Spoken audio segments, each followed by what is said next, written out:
কল্পনা করুন এমন এক পৃথিবী যেখানে গাড়ির শব্দ শোনা যায় না, গাড়ির কালো ধোঁয়ায় রাস্তা অন্ধকার হয়ে আসে না, রাস্তার মোড়ে মোড়ে গ্যাস স্টেশনের বদলে ইলেকট্রিক চার্জিং স্টেশন। আমরা কি সেই ভবিষ্যতের দিকে এগিয়ে যাচ্ছি যেখানে জীবাশ্ম জ্বালানি নির্ভর দহন ইঞ্জিনের গাড়ি আর থাকবে না? ইন্টারনাল কম্বাসশন ইঞ্জিন বা আভ্যন্তরীণ দহন ইঞ্জিন পরিবহন ব্যবস্থায় এর শত বছরের আধিপত্য এখন কমতির দিকে। খুব সম্ভবত আগামী বিশ্ব হতে যাচ্ছে বিদ্যুৎ চালিত গাড়ির, যা ইলেকট্রিক ভেহিকেল বা ইভি নামে পরিচিত। তাই তো মহাসড়কে দিনকে দিন কমছে পেট্রোল পাম্প, বাড়ছে ইভি চার্জিং স্টেশন। যদিও উন্নত বিশ্বের বাইরে দহন ইঞ্জিনের গাড়ি এখনও একমাত্র বাস্তবতা, তবে কার্বন নির্গমন কমাতে উন্নত দেশগুলোর পাশাপাশি উন্নয়নশীল দেশগুলোতেও বাড়ছে ইভির ব্যবহার। গবেষণা বলছে পরিবহন খাত বৈশ্বিক কার্বন নির্গমনের 1/4 জন্য দায়ী। এক্ষেত্রে আশার আলো দেখাচ্ছে ইভি। টেসলা কিংবা বিওয়াইডির মতো কোম্পানির নেতৃত্বে ইভি ইন্ডাস্ট্রিতে রীতিমতো বিপ্লব হচ্ছে। টেসলা মডেল এস এবং মডেল 3-র মতো জনপ্রিয় গাড়িগুলো এই ইন্ডাস্ট্রিকে এগিয়ে নিতে বড় ভূমিকা রেখেছে। তৈরি হয়েছে ব্যাপক প্রতিযোগিতামূলক বাজার। যুক্তরাষ্ট্রে বৈদ্যুতিক এসইউভি এবং পিকআপ ট্রাকের ক্ষেত্রে কর সুবিধাও দেওয়া হচ্ছে।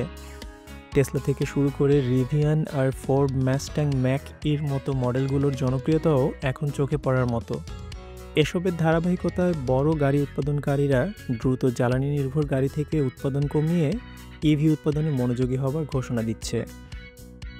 এশিয়ায় জাপান স্বয়ংসম্পূর্ণ এনার্জি স্টোরেজ সিস্টেম এবং ইকো ফ্রেন্ডলি ফুয়েল প্রযুক্তি নিয়ে কাজ করছে, যা মূলত গ্যাস ও তেলের নির্ভরতা কমাবে।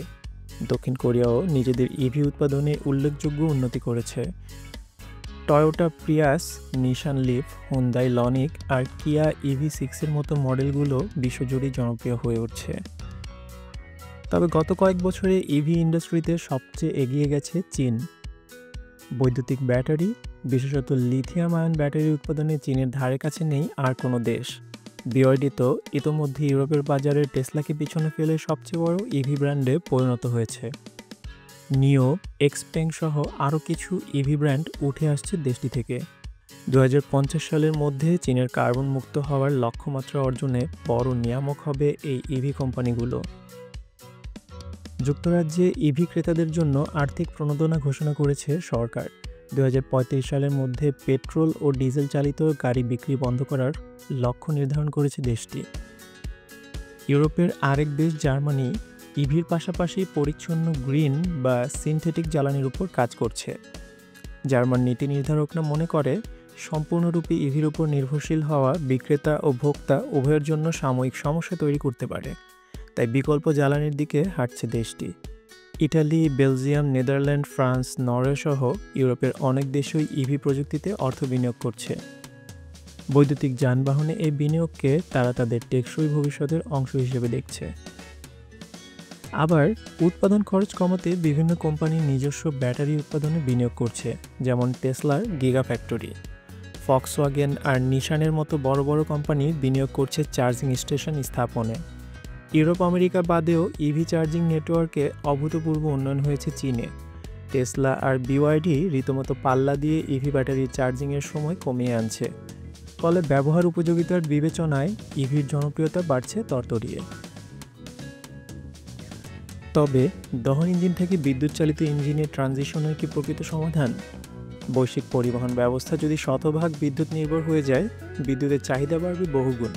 আর বিদ্যুৎ উৎপাদনে সেই জীবাশ্ম জ্বালানি আর কার্বন নির্গমনেরই গল্প। বিশ্বজুড়ে নবায়নযোগ্য শক্তির উপর গুরুত্ব বাড়লেও এখনও পর্যন্ত 80% বিদ্যুতের যোগান আসে জীবাশ্ম জ্বালানি থেকেই। উদাহরণস্বরূপ ভারতের বিদ্যুৎ উৎপাদনের প্রায় 55% আসে কেবল কয়লা থেকে। দক্ষিণ আফ্রিকাও কয়লা নির্ভর বিদ্যুৎ উৎপাদনের জন্য বিশেষভাবে পরিচিত। ইভি চার্জ করার জন্য প্রয়োজনীয় বিদ্যুৎ যদি উচ্চ কার্বন নির্গমন উৎস থেকে আসে, তাহলে আসলে ইভির পরিবেশগত সুবিধা নষ্ট হয়ে যায়।